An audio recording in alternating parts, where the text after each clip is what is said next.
Olá pessoal, tudo bem? Hoje o nosso papo vai ser um papo muito especial com um profissional que eu admiro muito, um amigo, Marcelo Guedes. Marcelo é advogado, é especialista em direito eleitoral. Marcelo já atuou como procurador de municípios, de câmaras municipais, já foi coordenador jurídico da Secretaria de Comunicação do Estado do Pará, a SECOM, e já foi também diretor-geral do Detran. Marcelo, meu querido, seja muito bem-vindo, obrigado pela tua participação aqui conosco na revista, nesse projeto da revista Cidades e Negócios. Antes de começar aqui a gravação, eu estava te explicando um pouco do que significa esse projeto para a gente. E para a gente é uma honra ter você aqui conosco, seja muito bem-vindo. Obrigado, meu amigo, obrigado a toda a equipe aí que me recebeu.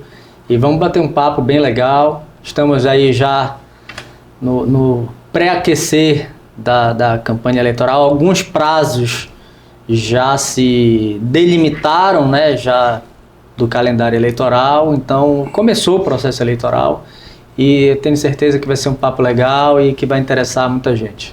Não, legal. Não tenho dúvida. Bem, a gente sabe que a revista Cidades e Negócios é uma revista, ela é uma revista de conteúdo especializado, um veículo, né, de conteúdo especializado. Naturalmente, pessoal, o processo eleitoral, ele é uma pauta permanente dentro da revista, porque a revista se propõe a falar de administração pública, trazendo abordagens diferentes daquilo que comumente se vê ali na grande mídia. A gente tem condições de trazer para cá, para dentro da revista, seja presencial ou online, profissionais que vivem o dia a dia da administração pública, e a gente consegue trazer para cá também visões distintas de como esses profissionais identificam, analisam os problemas de uma administração pública, e a gente tem interesse de trazer isso para vocês sempre de uma forma especial. Também a iniciativa privada, né? O objetivo também nosso é trazer a visão da iniciativa privada para dentro da revista. E o processo eleitoral, ele é necessariamente uma pauta importante para a gente, porque é no processo eleitoral que a sociedade vai eleger os seus representantes. Aqueles que serão eleitos nas eleições de 2024 serão aqueles que vão fazer a gestão da coisa pública municipal. E a gente costuma dizer o seguinte, que o processo eleitoral é a festa da democracia. E esse período que nós estamos hoje, o período pré-eleitoral, ele já faz toda a diferença, né, para aqueles atores que vão participar posteriormente do processo eleitoral. Motivo pelo qual o Dr. Marcelo Guedes já falou que alguns prazos já foram ali concluídos, né? Nós estamos falando talvez especificamente da própria filiação partidária que concluiu agora no dia 5 e 6 de abril, né? Dia 5 era a janela partidária para aqueles vereadores que tinham interesse de mudar de partido, e o dia 6 de abril era o último dia de filiação partidária para todos aqueles que pretendem ser candidatos nas eleições de 2024 e obrigatoriamente precisam ter uma filiação partidária. E o nosso bate-papo hoje com o Marcelo, que já falei muito, vou passar a bola para o Dr. Marcelo Guedes aqui falar, que a gente quer, na verdade, ouvi-lo, é o seguinte, pessoal, aqui é um bate-papo, tá? De dois profissionais que atuam no direito eleitoral. Se a gente permitir, a gente vai falar aqui horas e horas, mas a gente vai delimitar aqui o tempo e tentar explorar o máximo possível aqui a experiência e o conhecimento técnico do Dr. Marcelo Guedes. Bem, Marcelo, queria falar contigo, no primeira pauta aqui, sobre o abuso do poder econômico na pré-campanha, meu amigo. Nós temos hoje um caso nacional, né, e como o nosso bate-papo aqui também é técnico, então é um bate-papo, é uma abordagem sobre um assunto que tem uma repercussão nacional e que, obviamente, impacta todos os atores políticos de um processo eleitoral. Eu estou falando aqui do caso específico do ex-juiz, né, e atual senador Sérgio Moro. Para quem não sabe, o senador Sérgio Moro, ele lançou uma pré-candidatura à presidente da República. Eu vou fazer de forma sucinta e eu já passo para ti, para você também nos trazer esses detalhes. Mas, ao final, ele foi candidato ao Senado pelo Paraná e foi eleito. E hoje ele está respondendo a uma ação eleitoral, né, que visa ali a cassação do seu mandato. Ele teve êxito no TRE do Paraná, né, deve ir para o TSE. Mas eu queria tratar desse assunto com você. Abuso do poder econômico na pré-campanha. É um tema amplo, mas eu queria passar a bola para você e te ouvir um pouco. Inclusive fazer uma correlação com esse caso do Sérgio Moro. Exato. Realmente é um caso nacional nós não podemos aqui, né, adentrar questões de mérito ou do caso concreto lá, porque é uma situação do processo, enfim. O TRE do Paraná absolveu o senador, manteve o mandato dele, mas a acusação é que é um assunto realmente novo relativamente, né? Lembrando que o financiamento das campanhas, há alguns anos atrás, migrou de um financiamento privado para um financiamento público, em que os partidos políticos passaram a receber quantias volumosas de dinheiro, recursos públicos, para custear além dos seus funcionamentos, as candidaturas e as campanhas eleitorais. Então, a partir do caso Sérgio Moro, passou-se a questionar eventuais abusos realizados, e aí você pode entrar tanto na questão de valores, cotação de preço, ver se o candidato pagou, foi mais caro do que o valor de mercado, ou até mesmo irregularidades em propagandas irregulares, não permitidas para a campanha ou para a pré-campanha, né? Então, sem adentrar o mérito lá do processo, nem sei se é o que está lá, mas vamos supor que um determinado político utilize gastos do partido para fazer pré-campanha em outdoor, tá? O outdoor é proibido na campanha, então não é que ele está fazendo um outdoor desejando Feliz Natal ou saudando o padroeiro da cidade. Não, isso aí ele está fazendo outro tipo de comunicação. Estou falando de uma pré-campanha declarada mesmo. Então, os estudos agora, a evolução da jurisprudência ou do entendimento do direito eleitoral tende a caminhar para um melhor entendimento da regularidade dessas propagandas irregulares no período eleitoral, a serem também irregulares na pré-campanha, tá? Seja no volume de gastos, você contratar uma locação de veículos num valor acima de mercado, que é o que já se faz para uma campanha eleitoral, levar esse tipo de discussão, esse tipo de análise para a pré-campanha, tá? Então, daí existe realmente um caminho por todos os operadores do direito eleitoral que já vem sendo trilhado para a pré-campanha. Abuso de gastos na pré-campanha, que obviamente a gente sabe que o que a pessoa faz um ano antes de uma eleição na pré-campanha vai impactar positivamente a ele numa campanha eleitoral, que a campanha dura 45 dias. Então, o que ele fez um ano atrás tem realmente o condão de impulsionar, né, catapultar ali aquela candidatura eleitoral, aquela propaganda eleitoral que dura apenas 45 dias. Então, vamos ver o que o TSE vai dizer, o que o TSE vai estabelecer como critérios para a aferição, né, de uma condenação, de uma conduta abusiva para a pré-campanha.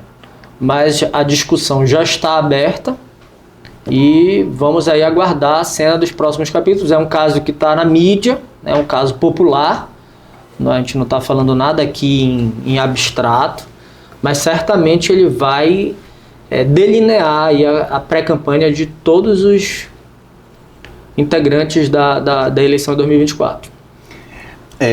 Esse caso do senador Sérgio Moro, desde o início que ele teve essa repercussão nacional, tudo, ele sempre foi correlacionado com um caso concreto que aconteceu em 2019, da ex-senadora Selma Arruda. Exato. Né? Então, o caso da senadora Selma Arruda foi paradigmático, exato, porque ela foi eleita em 2018, ela foi cassada em 2019 pelo TSE, pelo que eu lembro, ela era do Mato Grosso, ela foi cassada pelo TRE e teve a decisão confirmada pelo TSE.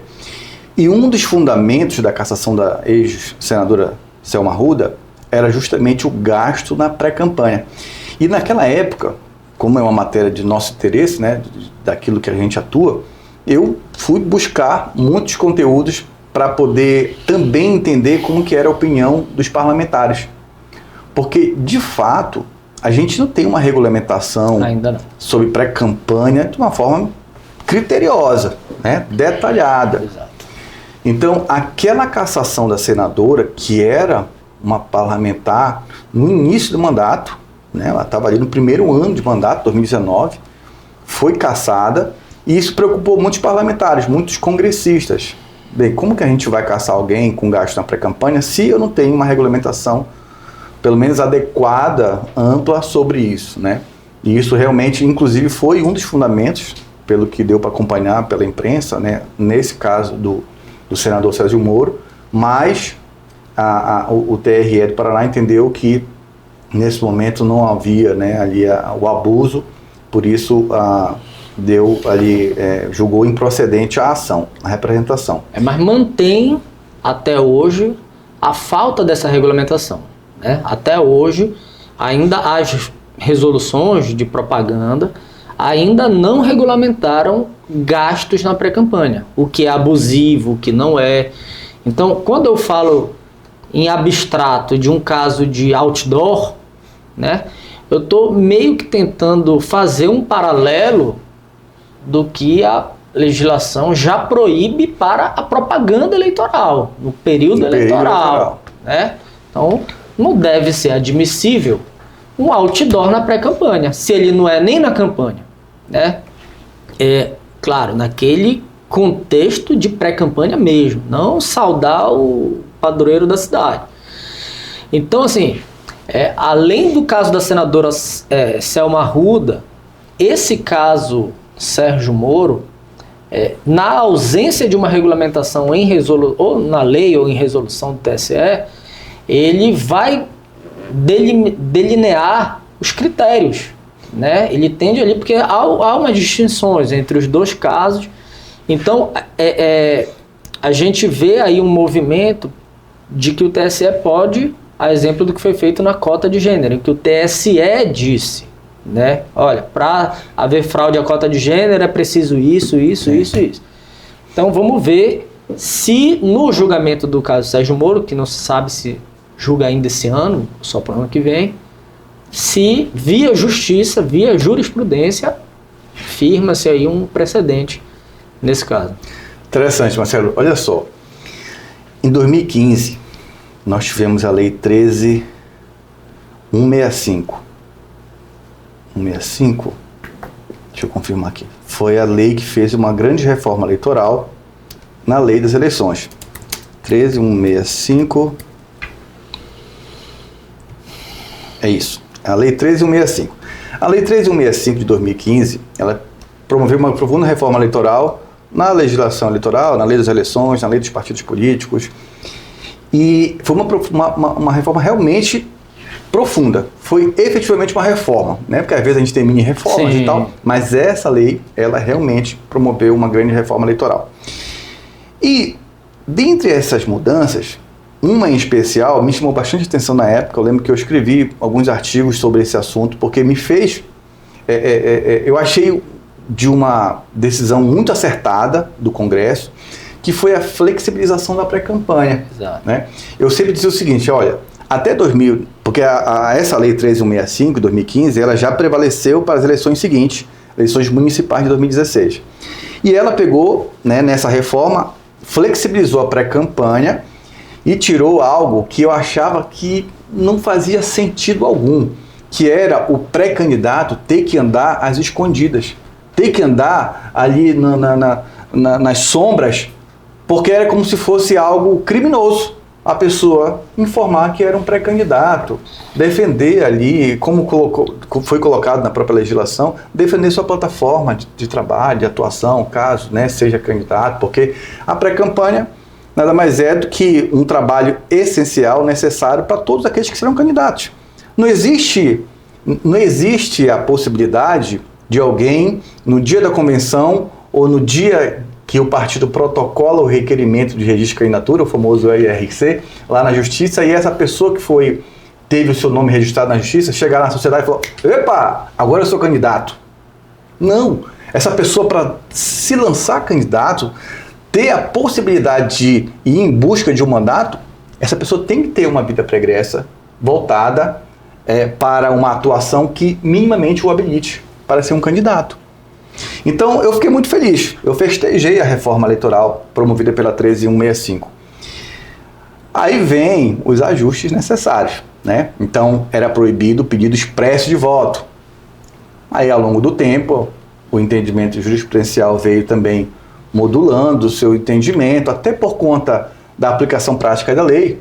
A gente, obviamente, ali tem a teoria, tem ali a reforma, beleza, mas na hora que você vai colocar em prática, obviamente os casos concretos vão apresentar ali alguns abusos. Sim. Então, de lá para cá, a gente teve uma evolução do pedido expresso de voto para as palavras mágicas. Queria ouvir a tua opinião sobre isso. O que você entende sobre esse período da pré-campanha? Fora essa questão de gastos, porque a gente pode estar tocando no abuso do poder econômico. Sim. Né? Então, se deixa a coisa solta, quem tem mais condições financeiras, obviamente vai fazer o processo ficar deturpado. Pode macular o processo eleitoral com a sua atuação na pré-campanha.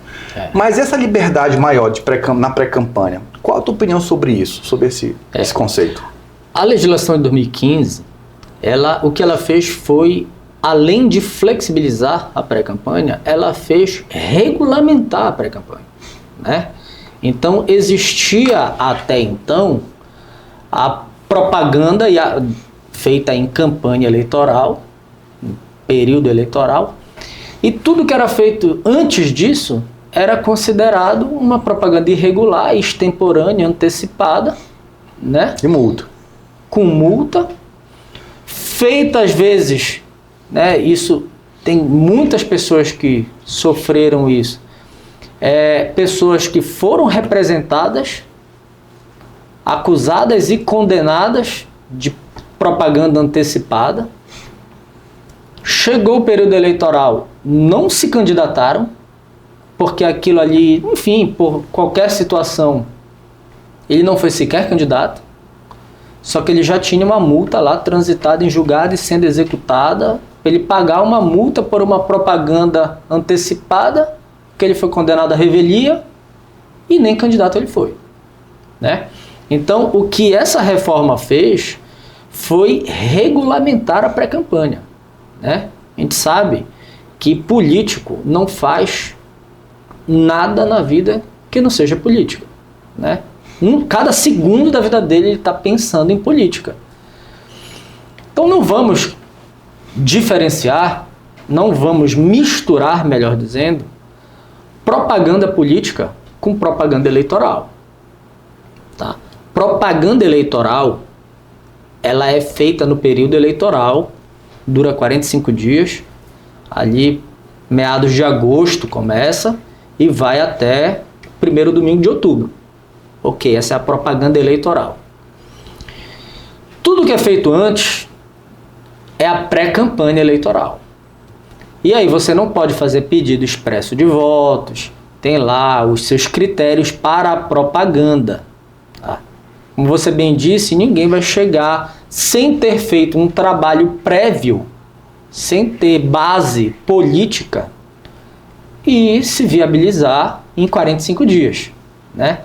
Então, essa viabilização política, eu não sou nenhum estrategista político, marqueteiro político, nada disso, mas ela é feita, mas eu sou um cidadão e quero meus representantes minimamente legitimados. A tua experiência te proporciona isso. Se constrói uma legitimidade popular sem ter um trabalho de base de longo prazo. O cara tem que ser testado e aprovado, enfim. Então, para isso serve a pré-campanha. E essa reforma de 2015 regulamentou a pré-campanha. Então, não vamos criminalizar a política e não vamos criminalizar a propaganda política, até que isso se transforme em uma propaganda eleitoral. E regulamentando a propaganda política pré-eleitoral, você chega a esses critérios. Olha, você pode fazer tudo menos pedir voto expressamente. O que é pedir voto expressamente? Olha, eu sou candidato a vereador, vote em mim, eu ainda não tenho meu número, mas vote em mim que eu sou... Isso é um pedido expresso de votos. Tá? Ou aquela história onde tem uma legislação proibindo, é porque alguém fez, né? Ou um precedente jurisprudencial é porque alguém fez. Ou que haja uma evolução nessa mensagem, né? A gente sabe que os marqueteiros e publicitários conseguem construir um texto e uma narrativa em que a pessoa utiliza palavras mágicas, palavras-chave para determinar que, sem fazer um pedido expresso de votos, o que ele está fazendo já é uma campanha eleitoral em período extemporâneo. Né? E aí você tem que ver, caso a caso, a mensagem subliminar, né? Fazer qualquer tipo de comparativo, né? Candidato A com candidato B. Não é que ele está dizendo, não vote nele, vote em mim. Mas se ele falar qualquer tipo de comparativo, dizer que o candidato fez uma coisa e ele faria de forma diversa ou qualquer coisa do tipo, isso pode ser considerado, lá no contexto de um processo, obviamente a gente está falando aqui muito em abstrato, uma propaganda antecipada. Nesse regulamentar de tudo isso que a gente acabou de falar e de não misturar propaganda política com propaganda eleitoral, é bom que se diga o seguinte, que o debate político, críticas ácidas, né, todo tipo de... aquela história, quem está na chuva é para se molhar e quem for podre que se quebre. Então, críticas ácidas, o comportamento narrativo ali mais incisivo de quem é oposição e está ali fazendo um combate, um embate político à gestão ou às ideias de outro candidato, está valendo, né? Não que isso descambe ali para um tipo de comparativo e tal, mas não vamos também criminalizar a política, criminalizar o debate político, né? Ninguém está querendo censurar a política e a comunicação. Então, nesse regulamentar do processo, desde a pré-campanha até a campanha, é bom que se diga que o que não se pode, notícia sabidamente inverídica, né? Falsear, mentir sobre um fato notório e sabido, e não se pode também censurar o debate político. Dentro dos limites de informação verdadeira, críticas ácidas de um fato que interessa a comunidade, de um fato que interessa a todos ali os setores da sociedade, educação, saúde, segurança, habitação, tudo mais, não se deve também censurar a crítica. Assim como não se deve falar sobre esses setores aqui sociais, não se deve contar mentiras sabidamente, né, notícias sabidamente inverídicas. Perfeito. Aí tem um ponto que você falou, eu te falei, né? Ao longo do nosso diálogo, vários pontos vão surgindo aqui para a gente construir nossa pauta. Inegavelmente, por exemplo, vou primeiro citar aqui o artigo da lei que tem a ver com o que nós estamos falando, né? Quando a Lei 13.165 veio e reformou a Lei das Eleições, ela inseriu o parágrafo 2º do artigo 36A. Né? O artigo 36A ele trata do seguinte: não configuram propaganda eleitoral antecipada desde que não envolva um pedido explícito de voto, a menção à pretensa candidatura, a exaltação das qualidades pessoais dos pré-candidatos e os seguintes atos que poderão ter cobertura dos meios de comunicação, inclusive via internet. Ótimo, esse caput é muito bacana, então ele permite uma flexibilização bem legal da pré-campanha. Aí o parágrafo 2º fala o seguinte: nas hipóteses dos incisos 1 a 6 do caput, são permitidos o pedido de apoio político e a divulgação da pré-candidatura. Pedido de apoio. Aí vem aquela questão. Tá, eu lembro muito bem do nosso velho companheiro Jário Gomes, né? José Jário Gomes, que todos os eleitoralistas sempre atualizam ali a sua biblioteca no ano da eleição com um livro do professor José Jário Gomes. E aí ele fala assim, olha, pedir apoio político na pré-campanha, sim, não tem como negar que é um pedido de voto, de outra forma. Mas isso está expresso na lei. Então, o pré-candidato ali, e eu estou querendo voltar lá para 2016, tá? Porque foi a primeira eleição que esta lei foi aplicada. Então, você pediu apoio político de alguém na pré-campanha, vai ter, obviamente, o apoio de um pedido de voto no futuro, não agora. Mas não é o pedido expresso de voto. E por que eu estou colocando isso? Porque eu também entendo que aí vem a criatividade humana, vem aquilo que você falou agora há pouco, os publicitários, né, os marqueteiros, as pessoas que vão pensar a campanha nesse sentido de comunicação, obviamente, vão ter ali as suas estratégias de poder fazer o seu trabalho. Mas quando isso é levado para a justiça, a gente, atuando como parte, como um advogado de uma parte, obviamente fazer a defesa da tese de defesa do nosso cliente. Mas cá para nós é difícil e somente eu acho que no caso concreto você consegue fazer essa distinção, não? Né? Porque você fazer a diferença, a lei fala que você pode pedir apoio, mas não pode fazer o pedido expresso de voto. Mas pedir apoio político não deixa de ser um pedido expresso, não deixa de ser um pedido de voto. Não pode ser expresso, pode não ser expresso, mas é um pedido de voto. Assim, vamos lá, para 2016, né, lá se passam aí 8 anos até o momento de hoje. Como é esse pedido de apoio político hoje em dia? É a pessoa que se filiou num partido agora, no prazo, já está afiliado, na cabeça dele, ele pretende ser candidato a vereador para falar numa eleição proporcional em que tem mais de um candidato no partido. Só que ele precisa ser submetido a uma convenção, né? Pode ser que ele não seja o candidato, pode ser que nesse meio tempo ele desista de um candidato, de ser candidato. Então, o que ele faz hoje? Nos tempos hoje de plataformas digitais, aí, redes sociais, ele entra na rede social dele e fala: sou pré-candidato a vereador, né?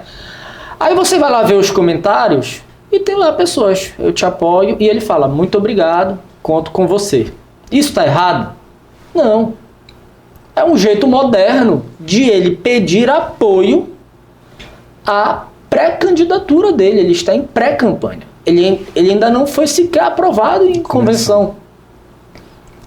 Vai chegar em julho, ele se submete à convenção, o partido não aprova o nome dele. E aí? Se ele for multado agora por uma pré-campanha que a campanha nem existiu? Então, o que essa reforma fez foi exatamente isso. Não criminalizar, como eu já falei, a política de militância. Tá? O que precisa ser estimulado pelos operadores e pela sociedade mesmo é a militância política. Tá? Então, essa legislação do pedido de apoio político, ela privilegia a militância política. Não é a militância comprada do cara que está cobrando para bandeirar na rua. Essa é uma militância fabricada, comprada, falsa. A militância verdadeira, política, é a militância do cara: eu vou te apoiar de graça e eu vou pedir voto para ti, mas num momento adequado. E ninguém constrói uma militância política suficiente a ser eleita em 45 dias. Então, vamos lá. Precisamos delimitar o objeto e o escopo de participação social do que é pré-campanha e o que é campanha. Então, pedir apoio político é uma coisa, pedir voto é outra. Aí a legislação fez exatamente isso, botou cada um no seu quadrado. E vamos seguir o jogo democrático. eu fiz esse comentário muito mais por conta, como eu te falei, desde 2016, das eleições municipais de 2016, a gente vê também na jurisprudência da Justiça Eleitoral uma evolução e talvez por conta de alguns abusos, obviamente, né? E esse conselho veio se estreitando um pouco ao longo do caminho. Foi quando surgiu aquele termo que nós falamos mais cedo, das tais palavras mágicas. Palavras mágicas. Então acaba que o pedido do apoio político versus pedido explícito de voto, ele teve ali uma evolução ao longo do caminho. Sim. E um tempero extra que foi o pedido das palavras mágicas, né? E essa mensagem subliminar, né, para quem gosta de um estrangeirismo mais requintado, as magic words. Isso. Né? Mas vamos falar aqui no nosso português, claro, são palavras mágicas, porque ela tem ali uma mensagem subliminar de comparativo, de exaltar um candidato em detrimento de outro. Então, mesmo num ambiente de permissão ao debate político, das críticas ácidas, a gente tem que verificar que ali o que está havendo, na verdade, é um vote em mim, não vote nele. Né? Então, aí tem realmente que ter uma sensibilidade em cada caso concreto. Um outro assunto que você falou aí, uma abordagem que você fez muito interessante, que não tem como a gente ignorar aqui, que é a questão das mentiras, que é a questão da desinformação. É uma pauta permanente aqui na revista Cidades e Negócios. Quem acompanha aqui sabe que a gente reiteradamente fala sobre esse assunto. É um assunto que me chama a atenção de forma especial desde 2019. E assim, Marcelo, é impressionante o poder de uma desinformação. É impressionante. E mais, a mentira, temos a desinformação, o uso de ambas com vistas a alcançar o poder, elas são especialmente poderosas. E a gente tem aquela história, uma desinformação ou uma mentira contada numa mesa de um restaurante ou de um bar tem um peso. E a depender de quem fale. E esse mesmo conteúdo propagado em uma rede social por alguém que tem um potencial grande, né, de disseminar aquela informação, aquele conteúdo, na verdade, tem outro impacto. E quando a gente fala sobre processo eleitoral, quando a gente fala sobre poder, né, ao longo do tempo, ao longo desses últimos anos, a gente trata cada vez mais sobre esse dilema da desinformação, processo eleitoral, democracia. E essa combinação, ela é explosiva, meu amigo.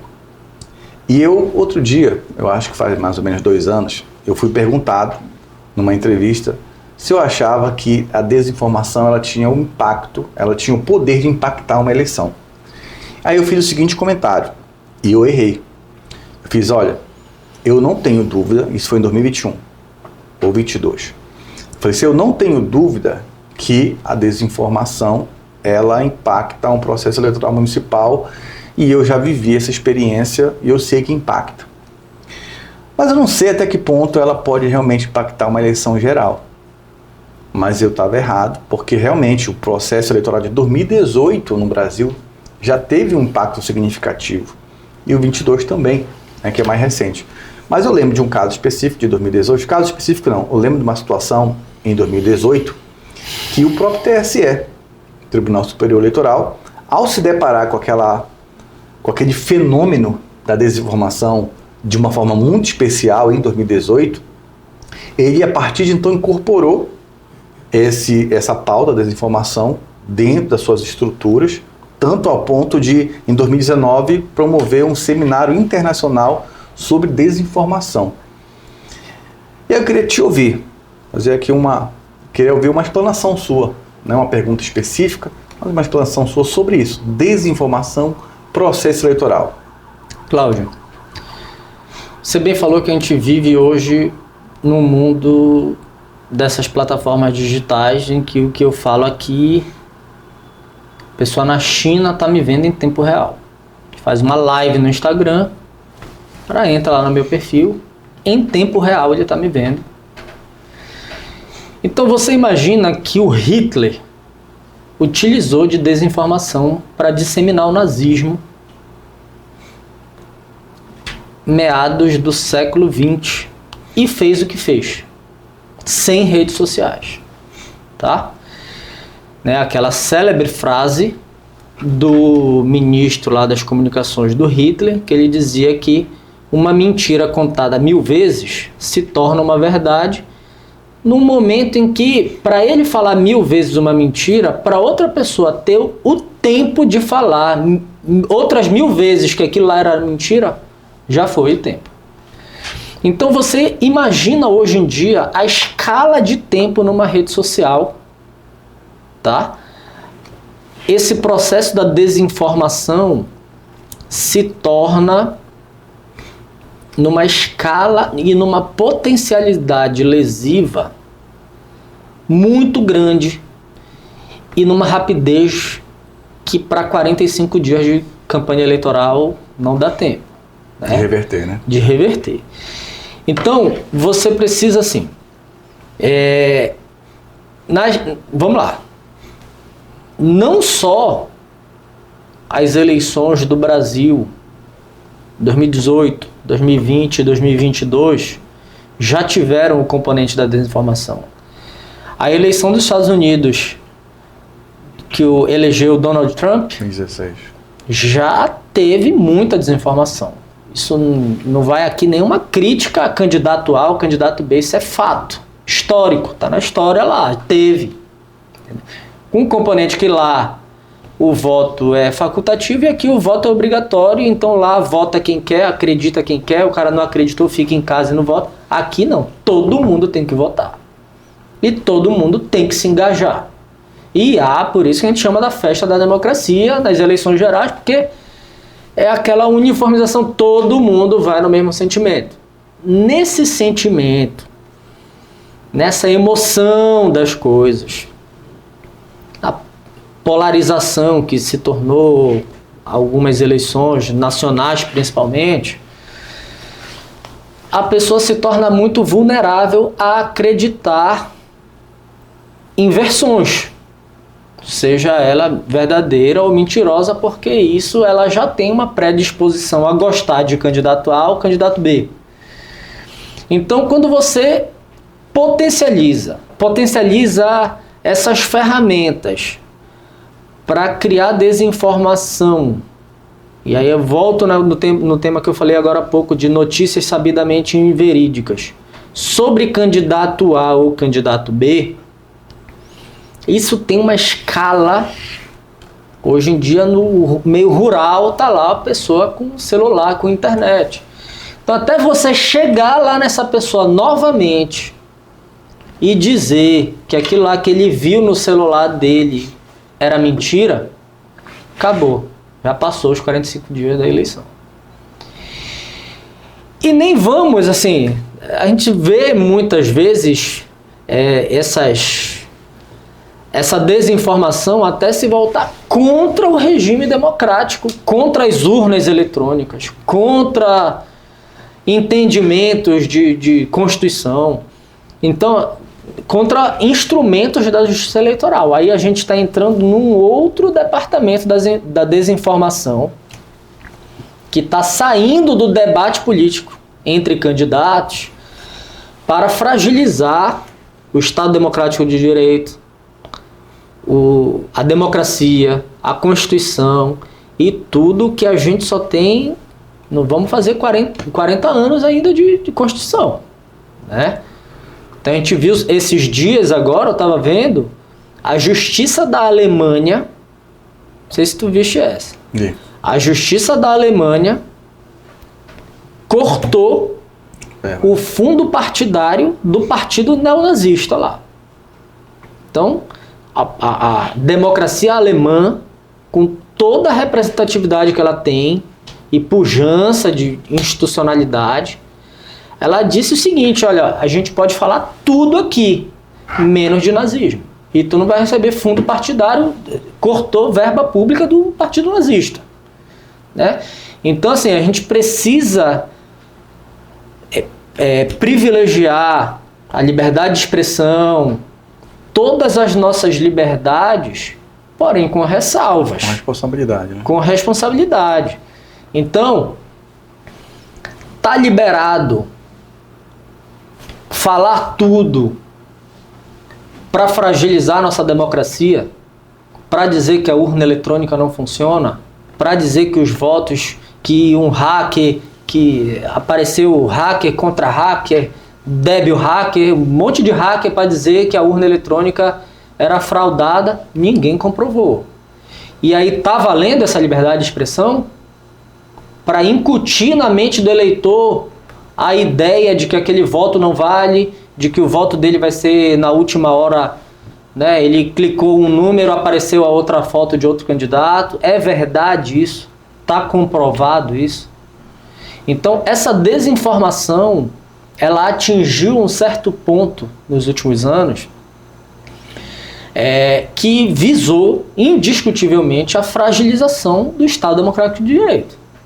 Num ambiente nosso de voto obrigatório e de estímulo a que os jovens tirem título de eleitor, a que as pessoas participem cada vez mais do processo eleitoral, que as mulheres sejam candidatas, que os negros sejam candidatos, em que haja realmente essa universalização do pleito eleitoral e do debate, privilegiando a liberdade de expressão responsável. Com tudo isso que nós conseguimos nos últimos 40 anos aí, a gente não pode chegar agora e liberar a desinformação que vai corroer essa mesma liberdade.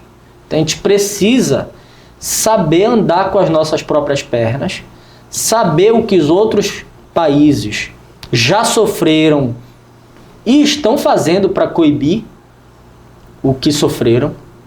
Os Estados Unidos está com números fantásticos de repressão e condenação ao que foi feito no Capitólio. Né? São, se não me engano, mais de 700 condenados, né?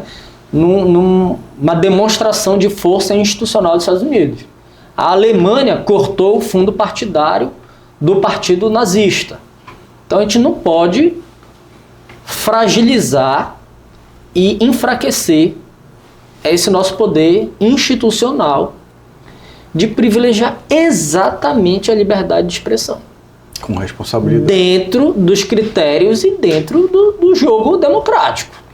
Qualquer outra coisa precisa realmente de intervenção judicial. Em cima do que você falou, primeiro, eu vou até fazer a primeira abordagem aqui do último tópico que eu fiz. É impressionante, Marcelo. Existe um público consumidor para esse tipo de conteúdo relacionado à desinformação, conteúdos conspiratórios. E quando a gente falou sobre desinformação e poder, a busca pelo poder, detectou-se que existe um público consumidor para esse tipo de conteúdo. É um público que, infelizmente, é significativo. E tem mais um detalhe sobre essa questão do ato de se corroer as instituições, os conceitos, os pilares de uma democracia através da desinformação. Você falou que o cidadão que está lá na zona rural, ele está com seu celular, ele tem acesso àquele conteúdo que trata estrategicamente de um conteúdo através de uma desinformação. Mas tem um detalhe a mais aí nisso. Essa pessoa pode estar dentro daquilo que se chama nas redes sociais de bolha. Ou seja, o que eu quero falar com isso? Quando alguém ou algo ou uma instituição que foi atingida por aquela desinformação vier a público e divulgar, veicular aquilo que efetivamente é correto, possivelmente esse mesmo cidadão que você falou que está lá na zona rural com aquele celular não vai ter acesso a essa informação, porque ele também está dentro da desinformação, consumindo aquela desinformação dentro de uma bolha. E aquela bolha, que são as pessoas que o cercam, são as fontes que ele bebe, né? As fontes que ele vai consumir as suas informações, não vão divulgar a outra versão, que é a versão dos fatos correta dos fatos. Ou seja, ele fica ali dentro daquele círculo vicioso, dentro daquele ambiente de forma permanente. E o impressionante é que quando você vai tratar muitas vezes com pessoas que são informadas com esse tipo de conteúdo, que é impressionante, as pessoas têm aquilo como verdadeiro, mas de uma forma tão incisiva, Marcelo, eu não sei se aconteceu, se já aconteceu, comigo já aconteceu, que você fica, calma lá, eu não vou continuar a discussão, porque embora eu queira desmistificar essa questão, embora eu queira nesse momento dizer que aquilo ali não é verdade, o ambiente ficou tão pesado que eu prefiro sair de perto para depois, numa outra oportunidade, tentar apresentar um outro conteúdo para que a pessoa pelo menos reflita. Mas quando você soma esse exemplo com outros milhares, ou às vezes até milhões, é impressionante o poder que isso causa. Na corrosão mesmo. Isso. Na verdade, assim, agora a legislação eleitoral, né, a resolução do TSE, inovou, até pelos exemplos do que aconteceu, né, nos últimos pleitos. Então ele vem aí regulamentando e trazendo umas proibições e regulamentações sobre desinformação, inteligência artificial, tudo mais. Porém, nesse aspecto de plataformas, é bom que se diga que existe uma lei sendo gestada no Congresso Nacional, que é o Marco Civil da Internet, que vai ali delimitar as responsabilizações das plataformas digitais no Brasil, algo que ainda não existe, algo que muita gente tenta levar essa discussão para o lado de censura, de cercear liberdades de expressões, e aí a gente precisa entender para que caminho nós vamos da história. A gente quer levar a liberdade de expressão que leve ao fim da liberdade de expressão, né? Isso. E aí a gente vai precisar entender, ainda nesse momento pré-eleitoral, estamos aqui, né, sem saber ainda que ferramentas, por exemplo, a Justiça Eleitoral vai utilizar num tempo tão exíguo para tentar coibir, né? Possivelmente eles já devem estar lá com algumas ferramentas, porque eles já sabem mais ou menos como esse sistema funciona. Porém, inevitavelmente na seara eleitoral, vai ser em algum momento tratado a responsabilização das plataformas, né? Porque a gente sabe que qual é o modelo de negócios de uma plataforma digital? Anúncios, né? Se você não anuncia numa plataforma, tem lá a sua conta em uma rede social e não paga nada, para eles não tem problema nenhum, porque o que eles já arrecadam de anúncios e de publicidades já tem ali uma soma de bilhões que já paga a conta de quem não anuncia, tá? Então, o modelo de negócio de uma rede social são os anúncios. Muito dinheiro. Então, esses bilhões de reais, seja tem lá os conglomerados, né? Elon Musk, Meta, plataformas, enfim, Google, tem lá as Bing, Microsoft, então lá tem lá as plataformas de pesquisas, de redes sociais, tudo está lá na internet. Então, de que forma essas plataformas irão se comportar? De que forma essas plataformas irão ser responsabilizadas em um eventual desequilíbrio? Pode uma plataforma que não é uma concessão pública como TV, pode uma plataforma privilegiar anúncio de candidato A em detrimento do candidato B? Não tem nada escrito. Ele tem lá, cada uma tem os seus termos e regras particular dele, ele faz o que ele muda a hora que ele quiser também, como já foi feito em algumas. Ah, mas o teu termo está dizendo uma coisa, então tá, eu mudo. Tá? Não existe ainda esse marco civil da internet, que é o que está lá no Congresso Nacional. Então, de que forma a Justiça Eleitoral irá coibir e responsabilizar as plataformas? É dinheiro que dói no bolso, tá? Então a gente precisa ver de que forma vai chegar isso lá na ponta do dono da plataforma, ele tentar interferir no processo eleitoral e permitir. Quando você fala de bolhas, é porque assim, existem os tais grupos fechados, né? Tem algumas redes que tem lá grupos e que até para pedir para entrar é todo um negócio, todo um requisito. Então eles conseguem controlar lá dentro o conteúdo que está lá dentro. Então se você entra lá e critica ou refuta o que está sendo feito lá, você é removido do negócio. Então quem está lá dentro, obrigatoriamente ele está nessa redoma de desinformação. Entendeu? Então de que forma a plataforma é responsável por isso? De que forma a plataforma está incentivando, contribuindo essa redoma de desinformação? Então assim, a gente precisa primeiro saber o que está sendo falado. É debate político? É crítica ácida ou é desinformação? Então, tudo isso é um caso de desinformação, né? Desinformação, a gente pode falar de deepfake. Deepfake esse ano, pela resolução do TSE, foi proibida 100%. Não pode nem a deepfake positiva, nem a negativa. O que é deepfake? É aquele vídeo montado, seja por uma pessoa viva, em cima de um rosto de uma pessoa viva, uma pessoa morta ou uma pessoa inexistente, uma pessoa fictícia. Então cria-se um vídeo de uma pessoa falando coisas que ela não falou. Tá? Então a pessoa fictícia, hoje eles conseguem pegar milhões de fragmentos de um rosto, de diversos rostos reais, e criar um rosto que não existe com esses milhões de fragmentos reais. Você vai responsabilizar quem? Quem é essa pessoa para ser representada pelo que ela falou?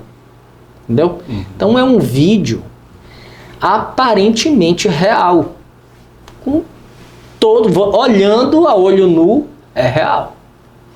Então, o potencial lesivo dessa pessoa fictícia criar uma autoridade fictícia e dizer, olha, eu estou falando porque eu sou isso, porque eu conheço do assunto, é uma pessoa que não existe.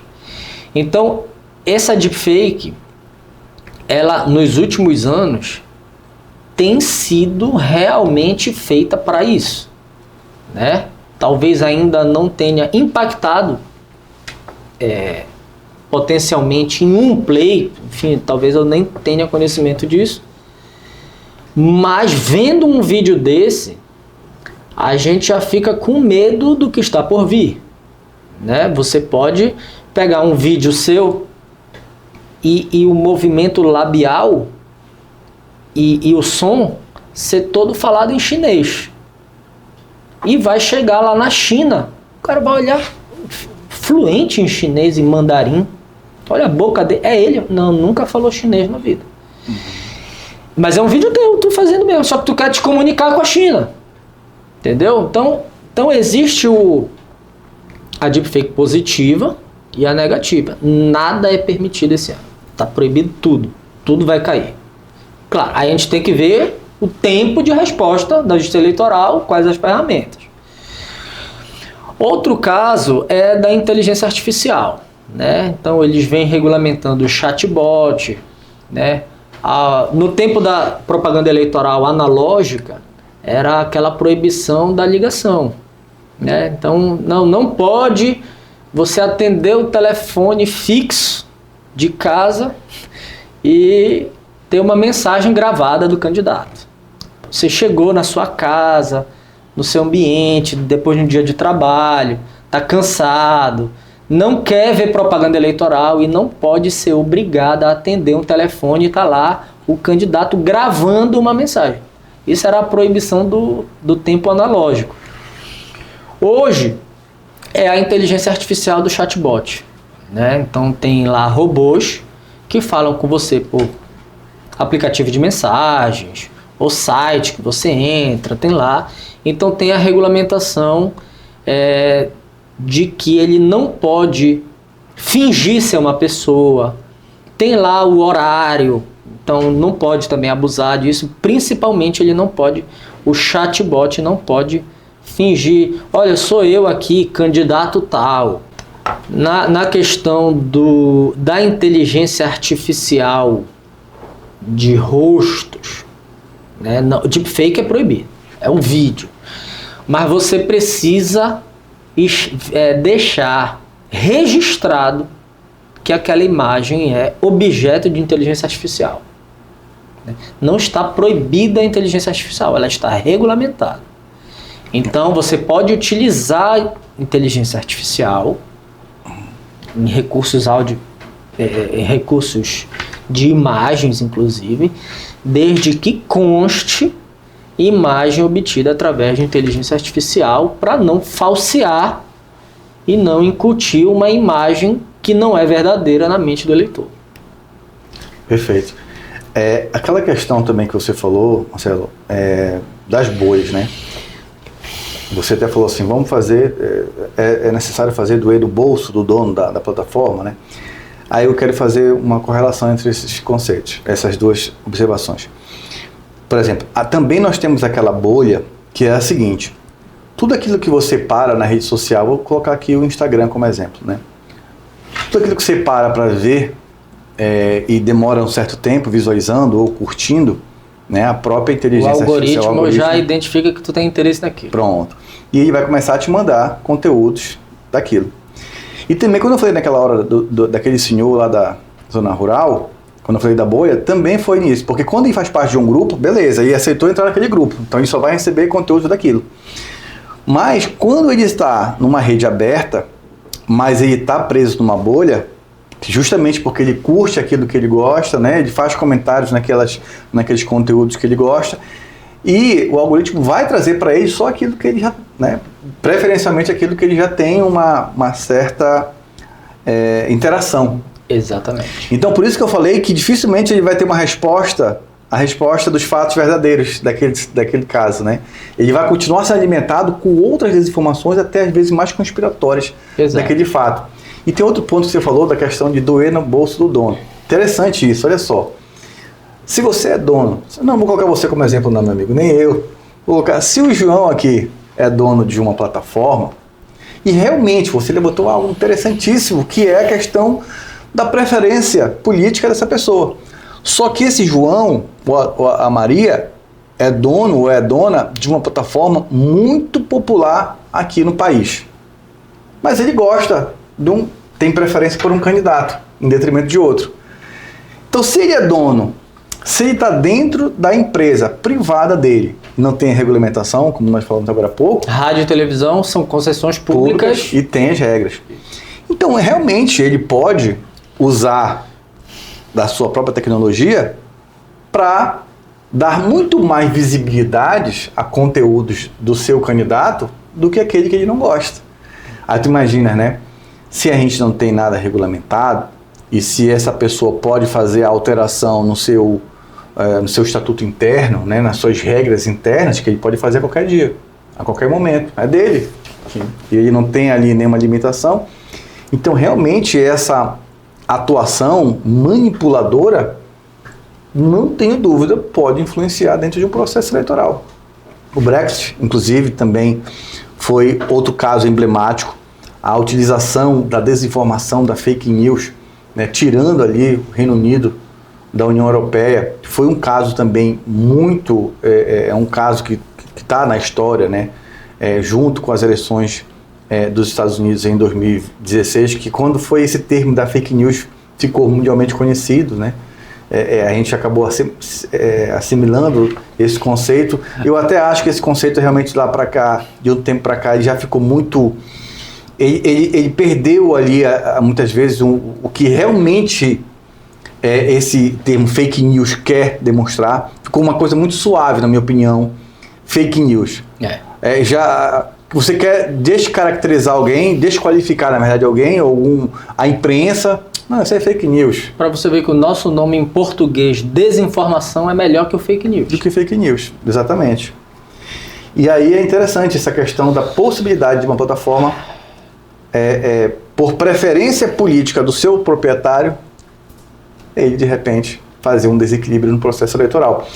Não é proibido que ele tenha preferência pessoal.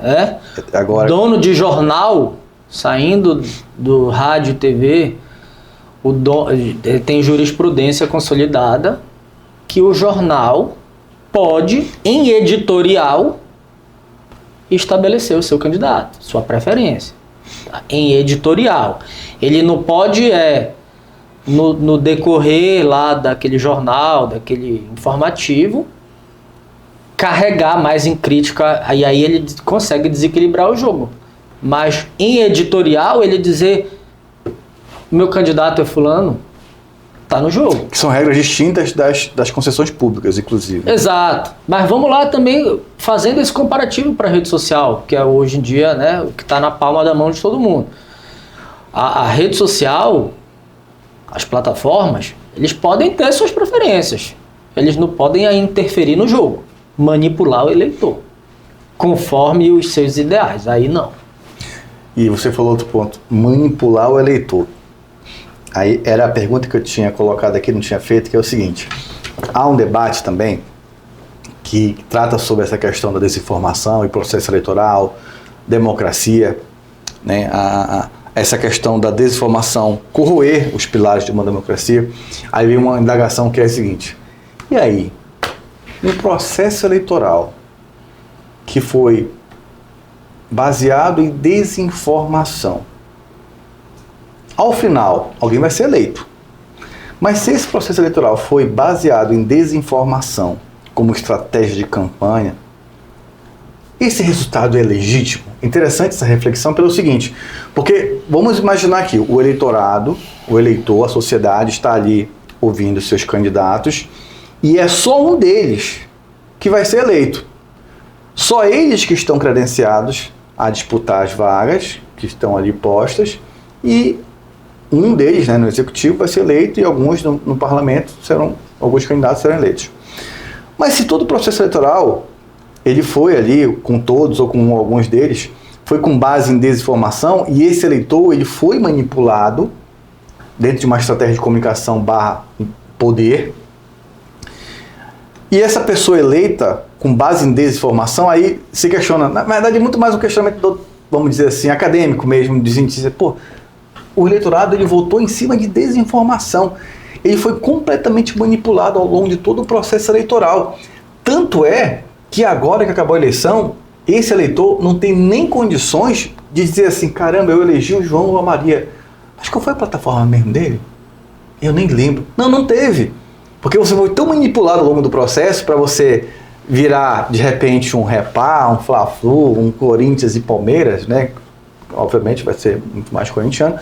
Mas você foi tão manipulado para ter ali aquilo que você nem percebeu que você não tinha propostas em jogo, sabe? E aí, ao final, pergunta-se: e aí, foi legítima essa eleição?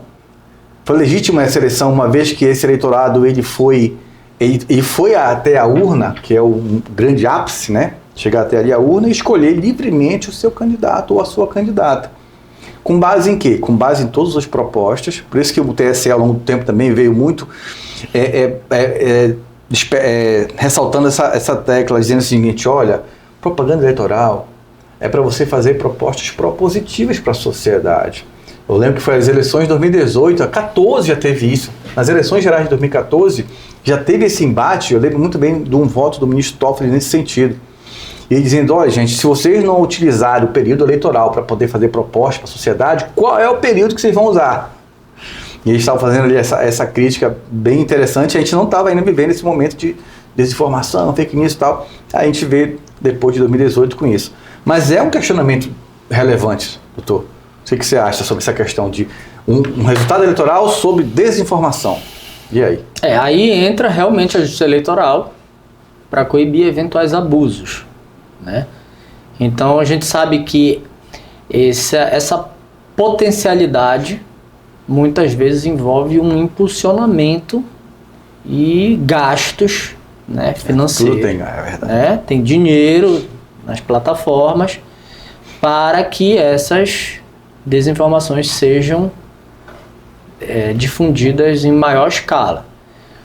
E aí vai depender do caso concreto. Ou entra em um caso de propaganda irregular, ou entra num caso de abuso de poder econômico. Tá? Em caso de abuso de poder econômico, em que essa veiculação se tornou potencialmente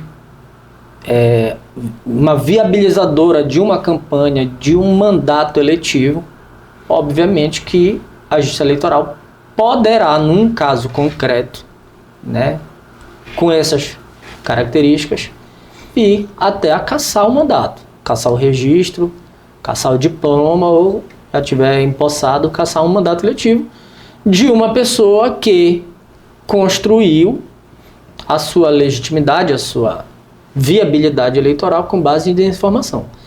É isso que a gente precisa delinear e delimitar para qual caminho de institucionalidade a gente quer ir, quer levar o Brasil. Né? A Alemanha já disse. Aqui pode falar tudo, até nazismo, mas dinheiro público não tem. Tá lá, o partido tem até uns congressistas eleitos lá do partido nazista, mas dinheiro público ele não tem para difundir o nazismo. Então, vamos com calma. Então aqui a gente precisa ver na prática, isso é uma questão de tempo, de maturação da nossa democracia, mais um capítulo a ser maturado, que é as pessoas começarem a ver essas pessoas condenadas, cassadas, perderam o mandato, e aí para ver se amedronta o candidato e encoraja o eleitor também a minimamente abrir a sua mente e questionar criticamente o que está sendo falado. É uma questão de educação, de cultura democrática. Enfim, nós ainda não temos sequer 40 anos da nossa Constituição. Os Estados Unidos está lá há mais de 200 anos com a Constituição deles e está lá condenando os agressores do Capitólio. Então, assim, a gente precisa maturar também esse ponto que é novo para saber cadê as pessoas condenadas? Perderam o mandato? Então, vamos também dar tempo ao tempo e ver de que forma a Justiça Eleitoral coíbe, tirando o mandato desses abusadores. Eu sou esperançoso, tá, nesse sentido. Eu acredito que, por mais que nós ainda nós somos uma democracia nova ainda, né? Esse é o período democrático mais longo que a gente vive na nossa história. A gente tem uma história no Brasil de vários golpes, né, ao longo do caminho. Esse é um momento, o mais longo processo democrático que a gente vive. Eu entendo que, embora seja ainda uma democracia recente, nova, o Brasil amadureceu muito, na minha opinião. Amadureceu muito quando você faz essa comparação com esse pequeno momento de redemocratização que nós estamos, e a gente não vai retroceder, em comparação com outras democracias muito mais antigas que a nossa. Eu acho que a gente está tendo uma evolução de maturidade num curto espaço de tempo. Eu acho que isso, com a questão da tecnologia, que esse é um momento ímpar que a sociedade mundial vive, não é só o Brasil, né? A gente, como você falou mais cedo, comunicação, ela sempre foi um instrumento muito poderoso na mão de poucas pessoas. Mas a partir do advento das redes sociais, especialmente, todo mundo tem ali condição de ter comunicação, né? De fazer a sua comunicação, de fazer a divulgação daquilo que pretende falar e tal. Então isso é algo impressionante. Você imaginar que cada pessoa é capaz de fazer uma live, como você falou, e pessoas do mundo todo podem assistir você falar ali ao vivo, é algo que eu sempre falo que é tão intenso que nós estamos vivendo, que às vezes a gente precisa que passe algum tempo para a gente depois pensar assim, caramba, a gente estava vivendo aquilo, isso era muito novo. A gente, quando está dentro da mudança, talvez a gente não consiga perceber tanto, sabe? Depois que passa um tempo que a gente faz uma reflexão, caramba, realmente até outro dia aquilo ali era algo inovador, hoje é obsoleto. E hoje, né, nós estamos vivendo uma nova tecnologia e tal, muito mais avançada. E nós não fazemos ideia do que está por vir. Não tem. É verdade. É preocupante às vezes, meu amigo, mas... Marcelo, agora é o seguinte. Vamos falar de um assunto super atual e que o TSE semanalmente está mandando um baita de um recados assim duros para todos os agentes políticos, né, que estamos aí em ano de eleição, e obviamente que esse recado duro do TSE é preciso que seja assimilado pelos agentes políticos que vão participar do processo eleitoral 2024, que é a cota de gênero. Cota de gênero, a gente tem aqui várias formas de fazer uma reflexão sobre esse tema, mas eu quero já passar a bola para você e ouvir o teu comentário, a tua análise sobre cota de gênero e fazer uma correlação com o processo eleitoral 2024. Cláudio, a gente tem feito algumas digressões históricas nessa nossa conversa e para falar de cota de gênero é importante também fazer esse recorte, né, do que aconteceu nos últimos anos. Para te dizer que essa inovação, por exemplo, né, da cota de 30% para um sexo, 70% para outro sexo, eu não estou sendo desconhecedor das novas nominações que não é mais sexo, é gênero. Mas é porque, para você ver que essa inovação legislativa foi feita em 2009, eu já advogava, já estava aí recém com a minha OAB, fazendo minhas correrias no direito eleitoral, e essa novidade foi introduzida em 2009.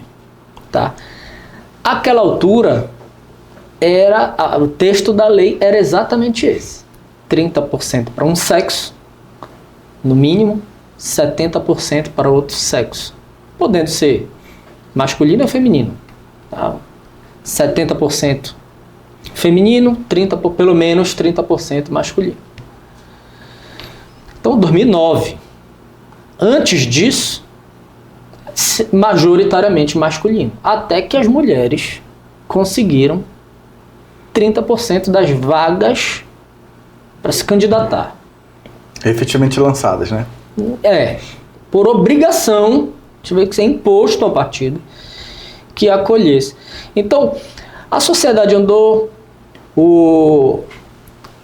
outras, não sei nem como te dizer, outras nomenclaturas, não é mais sexo, é gênero, tá? Então já houve aí uma mudança social nessa nomenclatura, mas a legislação consta como sexo. Isso, eu ia te falar. A legislação, a lei das eleições, a palavra não é sexo, e as normas do TSE que inseriram gênero. Mas onde é que isso está na prática? A pessoa pode fazer uma autodeclaração dizendo que o nome dele de registro é de um sexo, mas ele se vê de outro.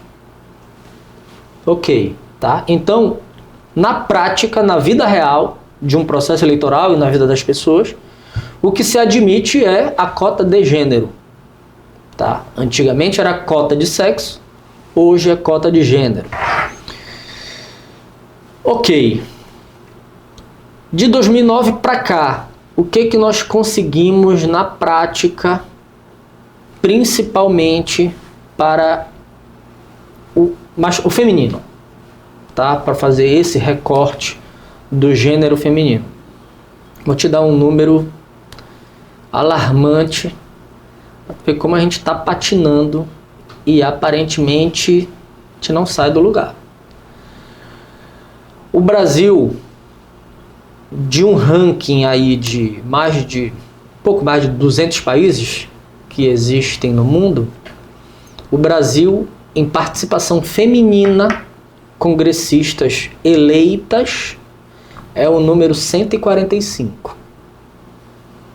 Então tu deve imaginar que o Brasil está atrás de muito país que a gente vai olhar assim, né? Ásia, África, qualquer coisa do tipo lá, tem mais mulher que o Brasil. Mesmo com todos esses incentivos à participação feminina. Participação de gênero. Mas isso já é uma nova construção de pouco tempo para cá. E o que se percebeu? Que essa participação nas candidaturas femininas, ela vinha sendo maquiada, ela vinha sendo fabricada apenas para obedecer essa cota dos 30%. E, na verdade, na estrutura partidária, no apoio político do partido, essas mulheres estavam alijadas do processo. Seja pela distribuição de recursos, seja pelos apoios políticos, pela construção de militância. E essas mulheres foram alijadas definitivamente desse processo e não alcançando efetivamente o que elas queriam. O que elas queriam, muitas delas, não eram ser candidatas, eram ser eleitas. Então hoje, esse dado é de 2022, recente, ainda precisa, mas já com base no último processo, o Brasil é o 145 do ranking global de participação feminina. Tá?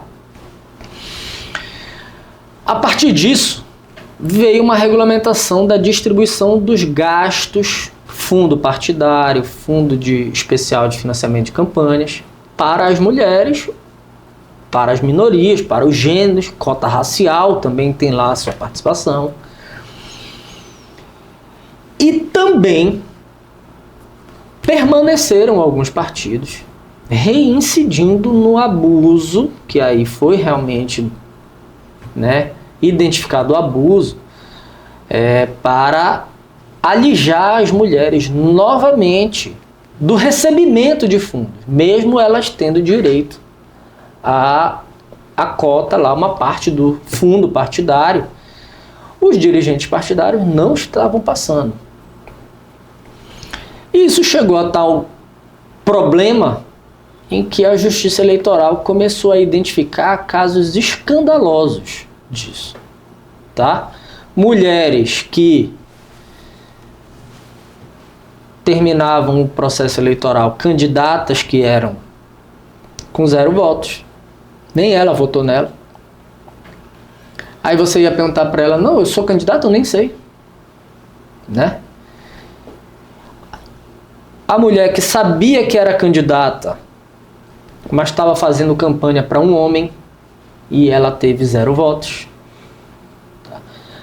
A mulher que teve lá o aporte do Fundo Especial de Financiamento de Campanha do partido, ela recebeu 5 mil reais num dia, no mesmo dia ela sacou 5 mil reais e não teve mais nenhuma movimentação de campanha.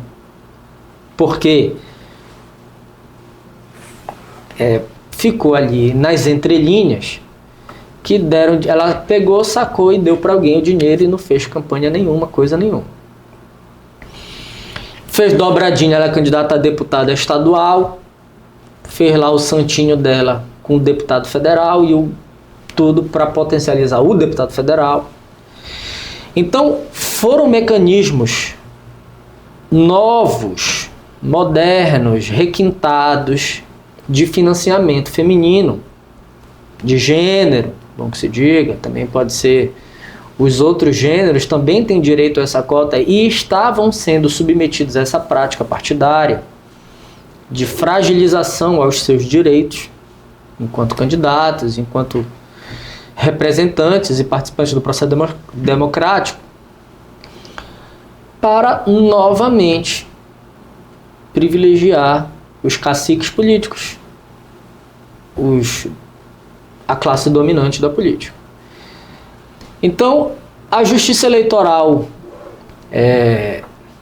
tem um caso, o primeiro caso julgado no TSE, inclusive, foi um caso de um município na Bahia, município de Jacobina, que é o caso célebre, virou, né, caso parâmetro para o Brasil todo, em que eles deram exatamente esses critérios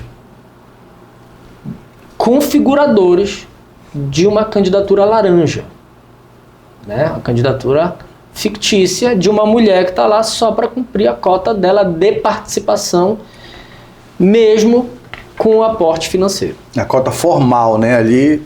Tá lá, tem que ter tá 30%, tá lá o dinheiro, mas ela teve 0 votos, ela fez campanha no grupo da família, para outro candidato, não foi nem para ela, enfim. Qual é a consequência disso? Tá? É a condenação à perda de mandato de todos os eleitos, toda a chapa. Tá? Então, vamos lá, teve um determinado partido que teve um campeão de votos que até superou ele sozinho o coeficiente eleitoral. Não dependeu do partido para se eleger, ele teve sozinho. E teve lá um esquema montado para burlar a cota de participação no recurso financeiro feminino. Foi configurado esses critérios, né? A mulher teve 0 votos, pediu voto para outro, prestação de contas casada, que essa história ela recebeu num dia, pagou no outro e não fez mais nada. Até o campeão de votos que não participou da fraude vai perder o mandato dele. Foi o que aconteceu lá na Bahia, nesse município.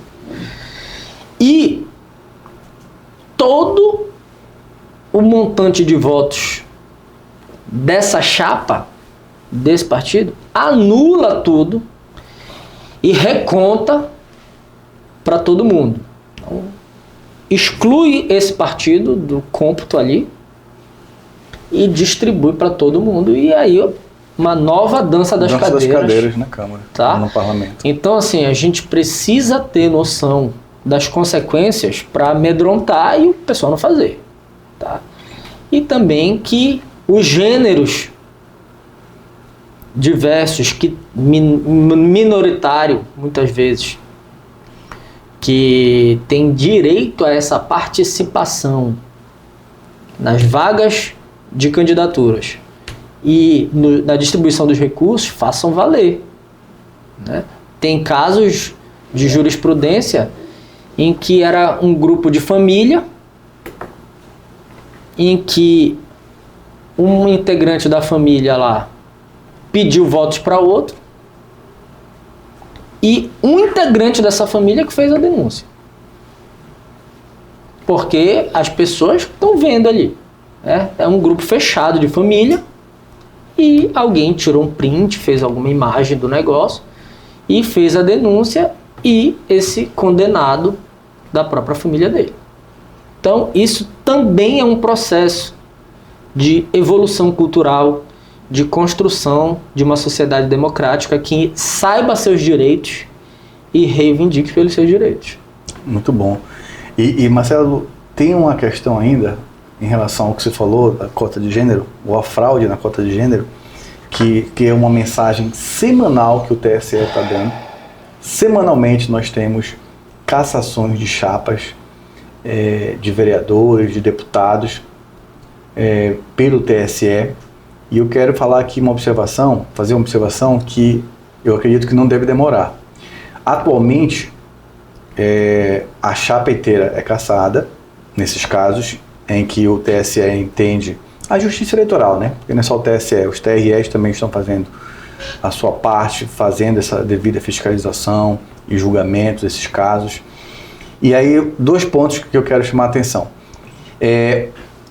Um debate que está acontecendo no TSE é o seguinte, e eu entendo que logo isso vai evoluir. Olha, quem está caçando a chapa toda, ok? Quem está ficando inelegível são as mulheres, as ditas laranjas. E aí houve um debate, certa vez, que eu acredito que isso vai evoluir, que é o seguinte, que é a inclusão dos dirigentes partidários para fins de sanções de inelegibilidade. Exato. E aí, eu lembro que o ministro Alexandre de Moraes fez o seguinte comentário, olha, foi mais ou menos assim, interessantíssimo, porém, como isso não foi debatido desde o início, a gente não pode inovar agora, vírgula, mas foi mais ou menos o seguinte, fica a dica. Ou seja, nós temos um processo eleitoral novo agora, em 2024, que eu não vou me surpreender se essa tese evoluir a partir de agora. Tem nessa construção até agora, a jurisprudência caminhou aqui numa bifurcação de consequências. Existem os condenados à perda de mandato e existem os condenados à inelegibilidade por 8 anos. Tá? Quem vai para cá e quem vai para cá? Aí entra o critério da ciência e da anuência. Tá? O candidato eleito nesse partido que não participou da fraude, tá? Ele vai perder o mandato dele, mas ele não ficará inelegível por 8 anos. Isso. Que é o caso que as mulheres tidas como laranjas são sancionadas com a inelegibilidade. Isso, porque ela participou da fraude, tá?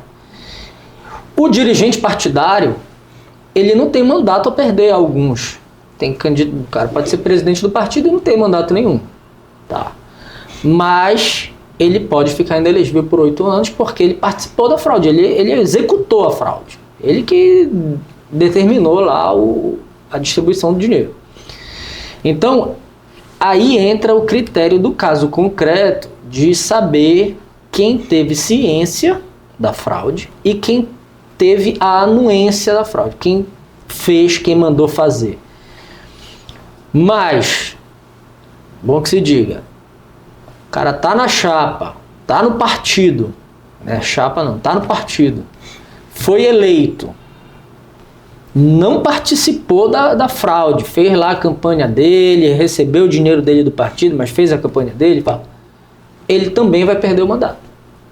Essa é a jurisprudência do TSE que vem sendo consolidada nos TREs, mas no caso concreto precisa ser visto a questão da ciência e da anuência. Isso. É porque é o seguinte, na vida como ela é, né, pessoal, como eu costumo dizer, a vida como ela é o seguinte, a chapa ela é formada, lança-se ali todos os candidatos, mas todo partido vai ter ali os seus candidatos que têm um potencial maior de chegar.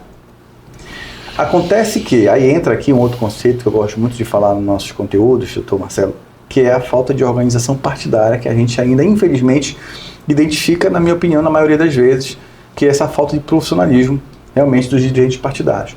Porque quando se lança a chapa e inicia o processo eleitoral, se você tem ali 16 candidatos, vamos supor, uma candidatura aqui no município que tem 15 vagas para o parlamento, então pode se lançar ali 16 vagas. E aí, essa direção não tem o cuidado de dar atenção aos seus candidatos, a gente vai ter uma realidade que, eu vou fazer aqui uma correlação da fraude na cota de gênero para a dificuldade que os partidos têm de fazer uma política educacional, inclusive, dentro do seu partido, para atrair as mulheres, atrair o gênero feminino para dentro da sua sigla, dentro da sua agremiação partidária, treiná-la, ensiná-la, educá-la, para que ela possa ser uma candidata competitiva, inclusive, né? E aí, quando a gente tem uma situação dessa, de fraude de cota de gênero, ou nos casos em que a gente identifica também de prestação de contas. Eu vou fazer só uma menção sobre esse assunto, onde as mulheres, homens e mulheres, né, candidaturas masculinas e femininas, que acreditam que vão ter ali a devida atenção do partido nessa parte técnica e não tem, e tem as suas contas julgadas não prestadas, que ficam sem a emissão da certidão de quitação eleitoral. O que tudo isso gera? Vou falar aqui agora especificamente para o gênero feminino. Tanto esse caso de prestação de contas, como no caso de fraude de cota de gênero, você está dando um exemplo concreto, desestimulando novas mulheres a participarem do processo eleitoral. E isso tem um efeito pedagógico negativo incrível, que só faz dificultar ainda mais, inclusive por falta da organização partidária, de você ter quadros partidários qualificados de forma permanente. Porque aquela história, né? Se você tem um partido funcionando permanentemente, dificilmente esse partido não vai ter condições de lançar uma boa chapa de candidatos, ou de lançar candidatos ao cargo majoritário, porque ele está trabalhando de forma permanente. E teve um caso específico no TSE, eu acho até que foi Belém, foi uma situação de Belém. E a ministra Carmen Lúcia fez o seguinte comentário. Um dos argumentos da defesa foi o seguinte: olha, excelências, se vocês caçarem, ela foi a única vereadora eleita. Então vocês vão penalizar por questões de fraude de cota de gênero feminino, vocês vão caçar a única vereadora eleita. Aí a ministra Carmen Lúcia fez o seguinte, e ela é muito incisiva, muito, né, rígida ali nas suas colocações. Ela disse: olha, eu não posso pactuar com a irregularidade, porque realmente eu sou uma defensora destacada nacionalmente da inserção da mulher na política. Mas não é por conta de eu ser uma defensora da causa que eu posso compactuar com uma fraude que eu estou identificando. Por mais que, como resultado, infelizmente, será a cassação da única vereadora eleita. Então, que a condenação, se ocorrer, né, se a maioria aqui da corte entender dessa forma, sirva como efeito, tenha um efeito pedagógico, que da próxima vez isso não aconteça e nenhuma outra mulher, né, possa ser prejudicada. Assim, nos últimos anos a gente migrou de um financiamento privado de campanhas para um financiamento público. E os partidos políticos sempre foram custeados por recursos públicos, tá? Então, por diversos problemas desse dinheiro privado, que não me cabe aqui dizer, todo o nosso sistema político e eleitoral hoje é financiado por recursos públicos, como é em diversos países do mundo. Então, qual é o fundamento de um partido receber recurso público para o seu custeio e seu funcionamento num período não eleitoral? É exatamente essa formação política, tá? Então, ele tem lá um recurso destinado à formação política que tende e precisa ser constante.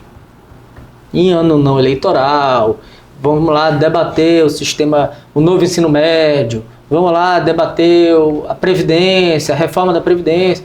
Então, essa formação política ela precisa ser estimulada. Então, a gente não está falando mais aqui de direito eleitoral, a gente está falando de formação política e estímulo, né, à participação, criação de novas lideranças. E isso é também um componente importante dos partidos políticos que precisa ser fortalecido. Aí entra um fortalecimento dos partidos políticos nesse aspecto, que ele precisa ser privilegiado. Em outros países do mundo isso é bem forte. Na Alemanha isso é muito, tem pouquíssimos partidos na Alemanha, né? Na Alemanha foi criado, que existe aqui o similar, o Partido Verde, né? É um dos pouquíssimos partidos da Alemanha, bem minoritário, mas está lá o Partido Verde, com a causa ecológica, a causa ambiental. Então, essa bandeira, essa delimitação bem clara do que é o partido e o que ele defende, e a captação de novas lideranças de acordo com os ideais daquele partido, isso precisa ser melhor difundido pelos próprios partidos dentro da sociedade. Isso é um fato, né? No Brasil nós temos uma quantidade exagerada de partidos, muitos partidos, isso é um fato, tá? Não estou fazendo nenhuma crítica aqui, isso é um fato. Muitos desses partidos que existem hoje no Brasil foram constituídos lá na década de 80, início de 90, num Ctrl-C, Ctrl-V do seu regimento interno. Os regimentos internos são cópias praticamente. Então há ali uma falta de identidade do que é um partido e o que é o outro, porque foi lá numa correria para criar diversos partidos que os regimentos internos são praticamente um copia e cola. Tá? Então, o que esse partido defende e o que esse partido defende? Tanto faz. Tem diferença. Tanto faz. Aquela história lá do filme da Alice no País das Maravilhas, que eles chegam lá numa bifurcação de caminho e aí ele olha e fala assim, e agora, para onde a gente vai? Ela, não sei nem para onde eu quero ir. Aí ele fala, se você não sabe para onde quer ir, qualquer caminho serve. Né? Então a gente precisa primeiro saber para onde a gente quer ir, para seguir adiante naquele caminho e não ficar nessa de qualquer caminho serve. Então a formação política e a delimitação da bandeira de cada partido, sem dúvida, tem um potencial dessa formação e desse esclarecimento e da cultura política muito melhor. E não só o partido ganha, como a sociedade ganha muito. Sem dúvida. Entendeu? Doutor Marcelo Guedes, quero te agradecer aqui a tua presença. Quero passar a bola para você fazer suas considerações finais. Meu caro, muito obrigado, Cláudio, pelo convite. A gente já vem aí maturando esse nosso encontro há alguns dias, algumas semanas até. Mas antes que a correria aí do processo eleitoral aumente, a gente já bateu aqui esse papo. E fica aí a mensagem, né? Todas essas provocações que a gente fez para os nossos colegas advogados, para a população, para os eleitores, para os contadores. Né? No caso das prestações de contas, a gente sabe que os contadores ganharam protagonismo no que diz respeito à prestação de contas. Então se tornou um processo muito complexo, multidisciplinar, que exige uma responsabilidade dos dirigentes partidários. Então, se Deus quiser, teremos aí, com todas essas novidades, novas regulamentações por parte do TSE. Então, espero que a gente tenha um processo em 2024 menos tenso, tá? Com um pouco mais de conflito de ideias e que sejam eleitos os melhores e, obviamente, serão eleitos os que tiverem a preferência dos eleitores. E aí a democracia vai dizer não quem é o melhor, que aí não cabe a mim dizer, mas quem tem que ser eleito. E isso é o nosso ponto de partida de privilegiar a democracia. Isso aí. Te agradeço muito a tua participação. Bem, democracia, quem decide é o povo, né? Então, aquele que obtiver a maioria dos votos lá na urna eletrônica, devidamente auditada, será o eleito e será aquele que possivelmente vai tomar posse, obviamente, e fazer ali, iniciar a sua gestão. Quero agradecer aqui a presença do Dr. Marcelo Guedes, pedir para vocês, né, a interação conosco nas nossas redes sociais, cidadesenegócios.com.br. Também a revista está em todas as plataformas digitais. A gente fica por aqui. Um abraço. Tchau.